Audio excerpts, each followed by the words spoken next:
vídeo vamos a explicar qué es el defusing. El defusing es una técnica muy útil de desactivación post-emergencia. Es una técnica breve, de aplicación inmediata, suele durar entre unos 20 minutos, una hora, y se aplica justo en el momento de desactivación del equipo de intervención. ¿Cuáles son los objetivos que tiene esta técnica? Por un lado, informar tanto del hecho en sí como del estrés que ha sufrido el equipo. Por otro lado, minimizar las reacciones de estrés en ese momento ya de recogida, de cuando el equipo se va para casa, y potenciar todo el entorno, la red social de apoyo.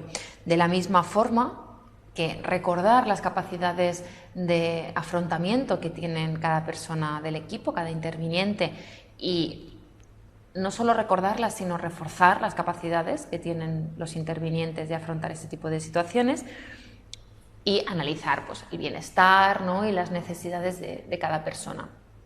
Por otro lado, ¿qué no es el defusing? El defusing no es una sesión de terapia, no es una sesión terapéutica como tal, ¿no?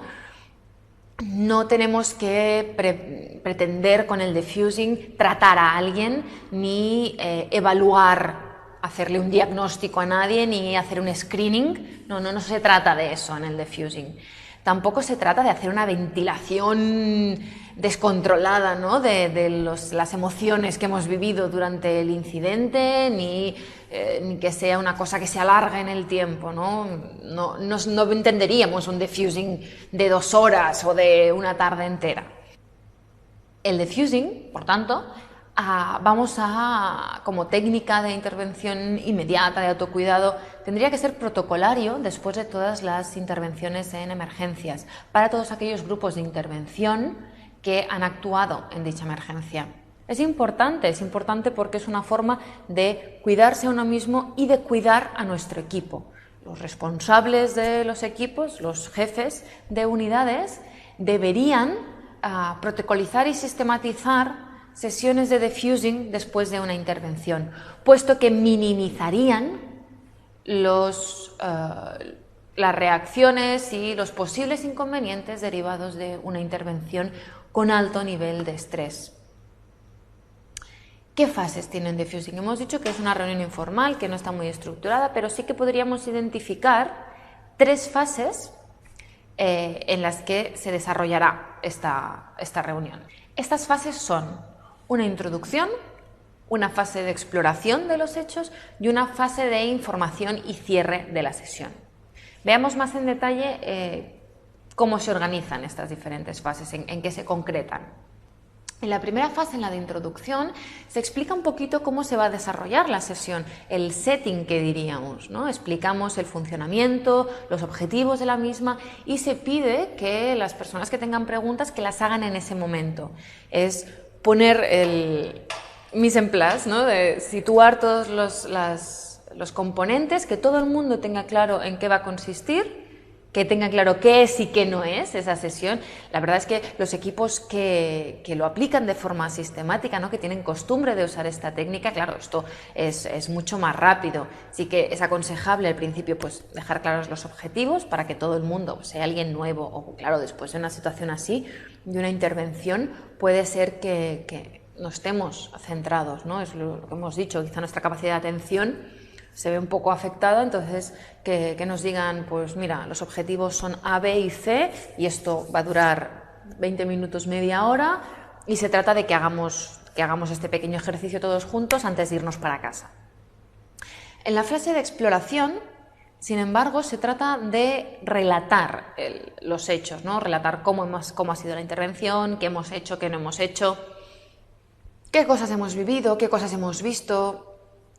Incluso si pensamos que en algún caso se necesita un seguimiento especial o por parte del jefe se puede recomendar, pues mira, vamos a hacer un pequeño seguimiento en este caso porque te han quedado muchas dudas o has dudado o has tenido alguna reacción que tú mismo te has sorprendido, ¿no?, de cómo has estado reaccionando, pues vamos a trabajarlo y a hacer un seguimiento de esto.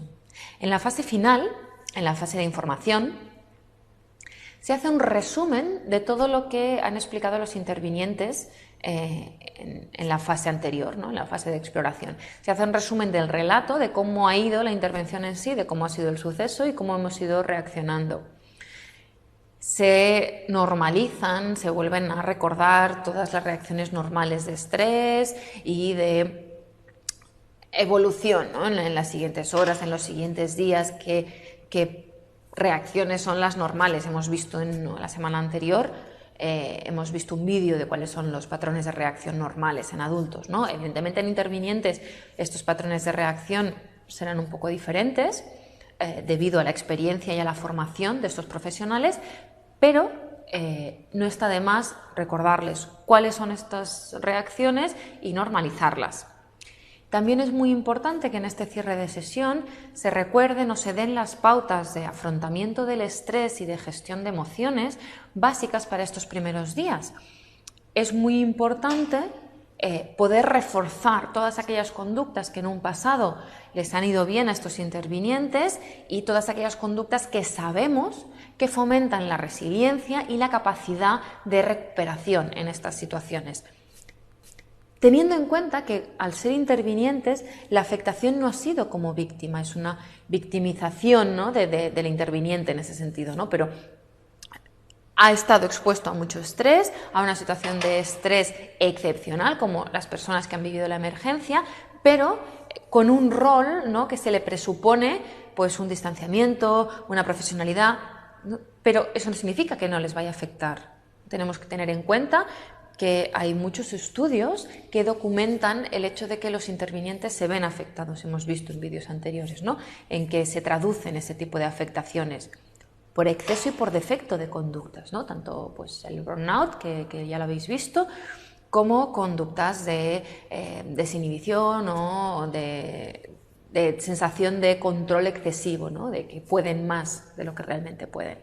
Es importante que se sitúe bien al interviniente y se le dé las pautas para poder afrontar la gestión del estrés vivido durante su jornada laboral.